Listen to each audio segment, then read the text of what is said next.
If you're born as a mule, your story starts in a way that only nature and humans together could create. Your mother's a horse, your father's a donkey, and somehow their mix gives you something neither of them alone could have. Right from birth, you're sturdier than a horse and smarter than a donkey. Horses can be skittish, always ready to bolt at the first sign of danger. Donkeys, on the other hand, can be stubborn and overly cautious. But as a mule, you're neither too jumpy nor too stubborn. You're just the right amount of careful. This makes you one of the most reliable animals out there. Humans love that about you. They trust you with their goods, their wagons, and their farm work. But the real cheat code of being a mule? Intelligence. Horses can be trained, sure, but they don't think things through. They react. Donkeys, on the other hand, are smart, but sometimes too independent. A mule, though? You get just the right mix of intelligence and trainability. You learn fast, remember things for years, and can even figure out problems on your own. If there's a dangerous path ahead, you'll sense it before a horse does. If something doesn't seem right, you won't blindly follow orders. You'll stop and assess the route for safety. This has saved countless human lives throughout history. Some mules have been known to fake injuries to get out of work.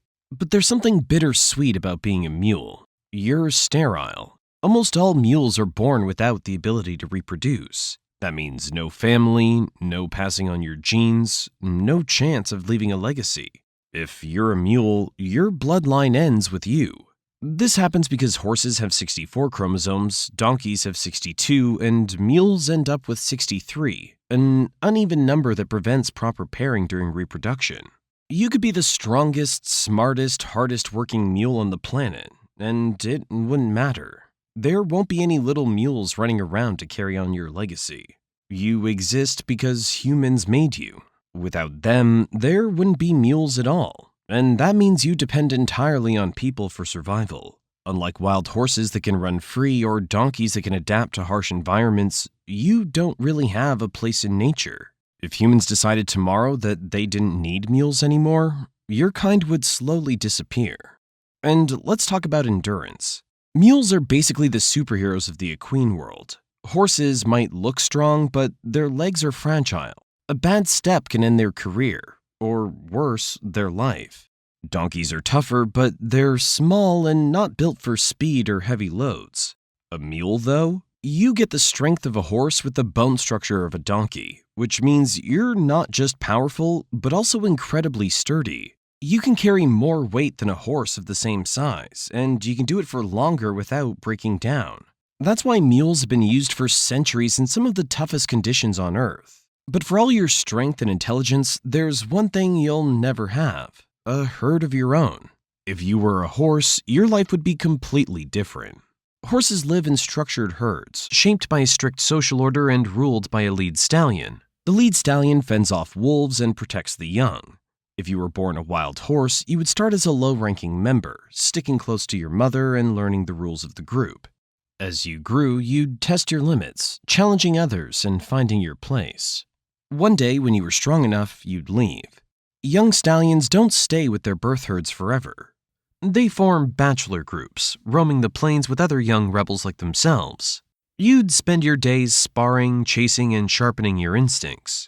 Not just for survival, but for something bigger: the chance to claim a herd of your own. When you finally became big and tough enough, you'd make your move. You'd spot a herd led by an aging stallion and challenge him to take his herd. And that wouldn't be a quick fight. It would be a brutal contest of strength. Hooves striking, teeth clamping down, dust flying. The loser would limp away alone, and the winner would get the herd. If that was you, your life would change in an instant. Now you would be the lead stallion. Welcome to your new life with its new challenges. You'd be the one protecting the mares, standing between them and the dangers of the wild. But this new life as a lead stallion wouldn't be as glamorous as it seemed.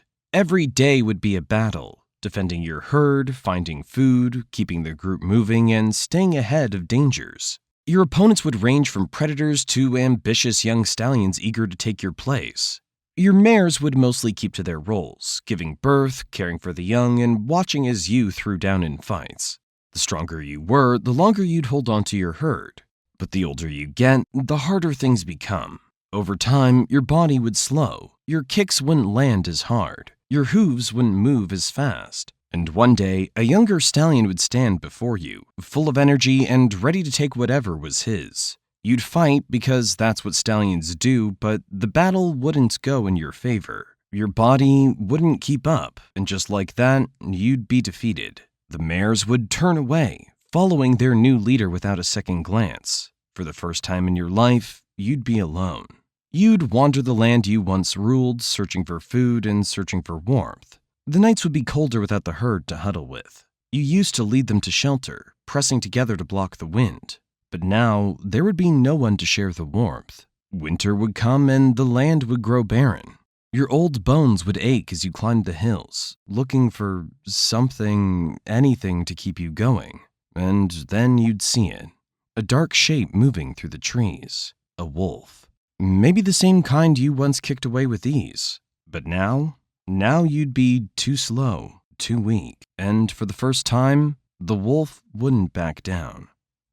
As a mule, though, none of that applies to you. You don't fight for dominance. You don't have a herd of your own. You're not trying to take over anything. There's no social structure to climb because, to put it simply, mules don't have a hierarchy. You don't live in the wild, forming bands or fighting for leadership.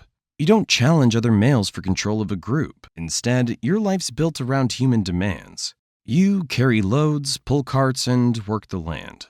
And unlike horses, you're not a high-maintenance diva.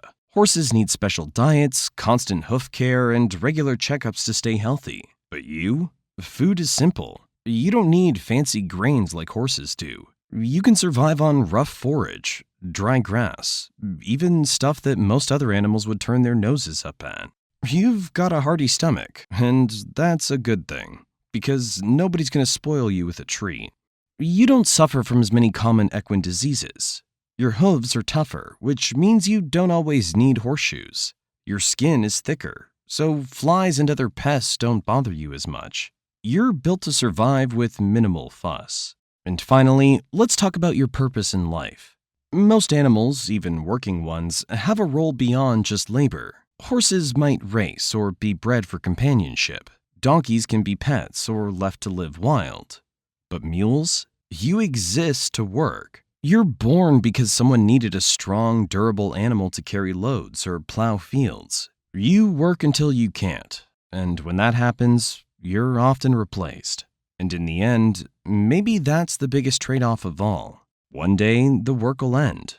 You'll be led to a quiet field, or, if you're unlucky, simply left behind. And when you're gone, there won't be a bloodline to carry on. Just an empty harness waiting for the next.